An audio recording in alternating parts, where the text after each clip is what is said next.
नमस्कार दोस्तों, आप सभी का स्वागत करती हूँ हमारे इस चैनल में।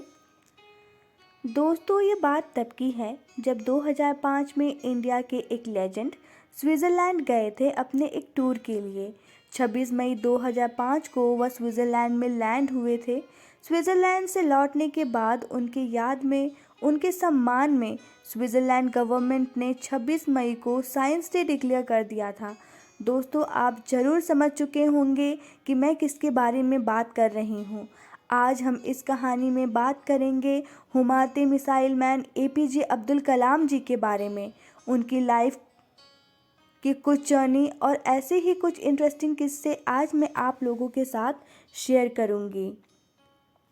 एपीजे अब्दुल कलाम जी का जन्म तमिलनाडु के रामेश्वरम शहर के एक छोटे से गांव धनुषकोडी में एक बहुत ही गरीब परिवार में हुआ था, जहां उनके पिता एक छोटी सी नाव चलाया करते थे, जिससे उनके फैमिली को मुश्किल से 2 वक्त की रोटी नसीब होती थी।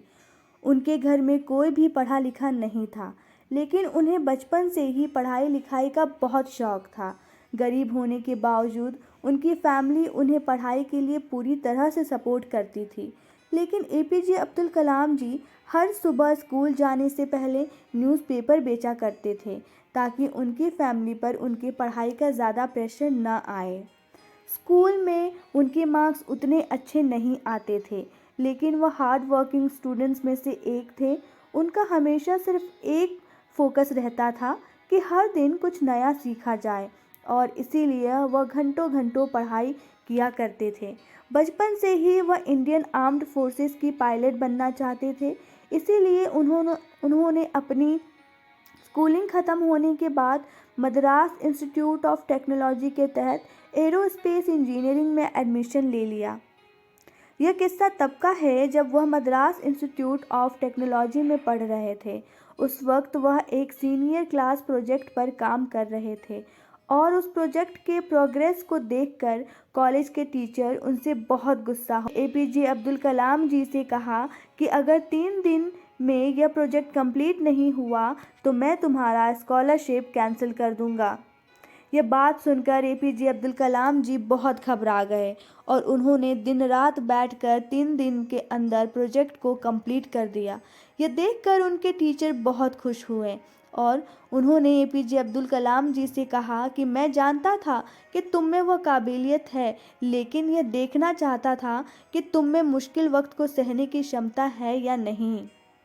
कॉलेज खत्म होने के बाद जब एपीजे अब्दुल कलाम जी ने इंडियन आर्म्ड फोर्स में फाइटर पायलट की पोस्ट के लिए अप्लाई किया, तो उस वक्त सिर्फ 8 सीट ही खाली थी, और बदकिस्मती से उनका 9वां नंबर आया और वह आर्म फोर्सेस के लिए सिलेक्ट नहीं हो पाए। उसके बाद से उन्होंने डीआरडीओ ज्वाइन की, लेकिन वह डीआरडीओ में अपनी जॉब से खुश नहीं थे, क्योंकि उन्हें वहाँ कुछ नया सीखने को नहीं मिलता था। तभी उनकी मुलाकात हमारे इसरो के फाउंडर विक्रम साराभाई जी से हुई। उनको एपीजे अब्दुल कलाम जी की मेहनत और हर वक्त कुछ नया सीखने की चाह बहुत पसंद आई, और उसके बाद उनका डीआरडीओ से इसरो में ट्रांसफ़र हुआ। इसरो में एपीजे अब्दुल कलाम जी इंडिया के सबसे पहले सक्सेसफुल सैटेलाइट लॉन्च रोहिणी के प्रोजेक्ट डायरेक्टर थे।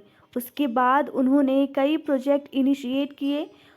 1980 में पृथ्वी मिसाइल सक्सेसफुल लॉन्च करने के बाद उन्हें नासा ने जॉब ऑफर करने की कोशिश की, लेकिन उन्होंने उसे ठुकरा दिया।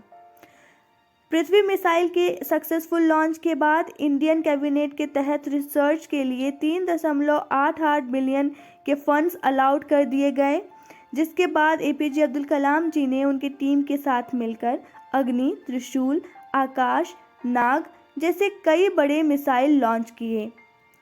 उनके लीडरशिप के अंदर इंडिया को सबसे बड़ी कामयाबी तब मिली जब 1998 में इंडिया ने सीक्रेटली सारे न्यूक्लियर बॉम्ब टेस्ट करके इंडिया को सारी दुनिया के सामने एक न्यूक्लियर पावर घोषित कर दिया, जिसके बाद एपीजे अब्दुल कलाम को मिसाइल मैन ऑफ इंडिया के नाम से बुलाया गया। 2002 में एपीजे अब्दुल कलाम जी इंडिया के 11वें प्रेसिडेंट बने।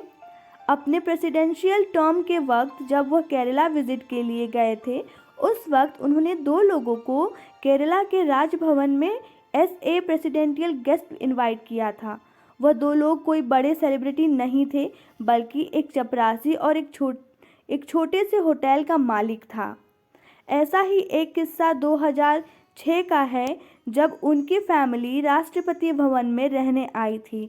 लगभग 10 दिन तक उनके फैमिली के 52 लोग राष्ट्रपति भवन में थे और उनके जाने के बाद एपीजे अब्दुल कलाम जी ने 3,52,000 अपनी फैमिली के रहने और खाने का खर्चा सरकार को दिया। जब एक रिपोर्टर ने उनसे पूछा कि आपने सरकार को पैसे क्यों दिया, तो उन्होंने जवाब देते हुए कहा था, सरकार मेरे रहने और खाने के पैसे देते हैं, ना कि मेरे फैमिली की। और इसी खुददारी ने पूरी दुनिया को इनसे प्यार करने पर मजबूर कर दिया। इनके पास जायदाद कोई नहीं था अपने किताबों के अलावा, पर अपनी कहानी से और अपने कामों से यह मिसाइल मैन पूरी दुनिया के लिए मिसाल बन गए। तो फ्रेंड्स, आपको एपीजे अब्दुल कलाम जी की यह प्रेरणादायक कहानी कैसी लगी, हमें कमेंट करके ज़रूर बताएं। अगर आपको दोस्तों ये थी आज की कहानी। अगर आपको यह कहानी अच्छी लगी हो तो please like, subscribe and share ज़रूर करें।